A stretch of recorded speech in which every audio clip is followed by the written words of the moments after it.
गणेशोत्सवात वर्गणी गोळा करण्यासाठी धर्मादाय आयुक्तांचा परवाना आवश्यक आहे।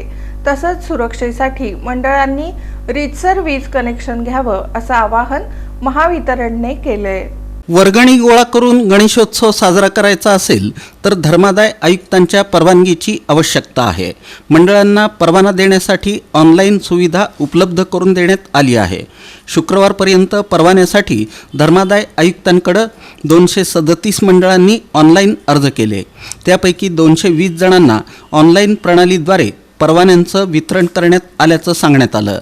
महाराष्ट्र पब्लिक ट्रस्ट ॲक्ट 1950च्या कलम 41 अन्वये सार्वजनिक उत्सवाच्या अनुषंगानं मंडळांना वर्गणी गोळा करायची असेल तर त्यांना धर्मादाय आयुक्तांची परवानगी घेण्याची आवश्यकता आहे।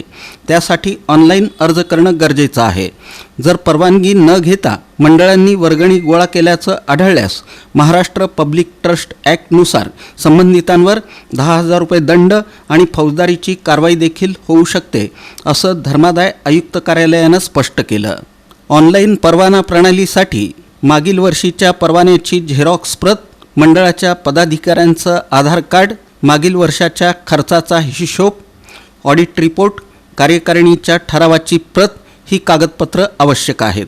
त्याचप्रमाणे सुरक्षेच्या दृष्टिकोनातून सर्व गणेशोत्सव मंडळांनी चांगल्या दर्जाच्या विद्युत साहित्याचा वापर करावा, महावितरणकडून नियमानुसार वीज कनेक्शन घ्यावं असं आवाहन महावितरण कंपनीनं केलं आहे। मंडळानं महापालिकेकडे त्यांचा लेटर पॅडवर अर्ज करावा। त्या अर्जावर त्यांना किती दिवस वीज कनेक्शन हवं आहे, किती क्षमतेची वीज हवी आहे हे लिहिणं अत्यावश्यक आहे। त्यानंतर महावितरणकडून पाहणी करून कोटेशन दिलं जातं। त्यानंतर विद्युत निरीक्षकांकडून प्रमाणपत्र आवश्यक आहे। चांगल्या दर्जाच्या साहित्याचा वापर करणं खूप गरजेचं आहे।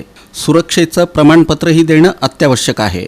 कोटेशनची रक्कम आणि सर्व कागदपत्र दिल्यानंतर महावितरणकडून वीज कनेक्शन दिलं जाईल। सर्व मंडळांनी नियमानुसार वीज कनेक्शन घेऊन सहकार्य करावं असं आवाहन महावितरणचे कार्यकारी अभियंता RS पाटील यांनी केलं।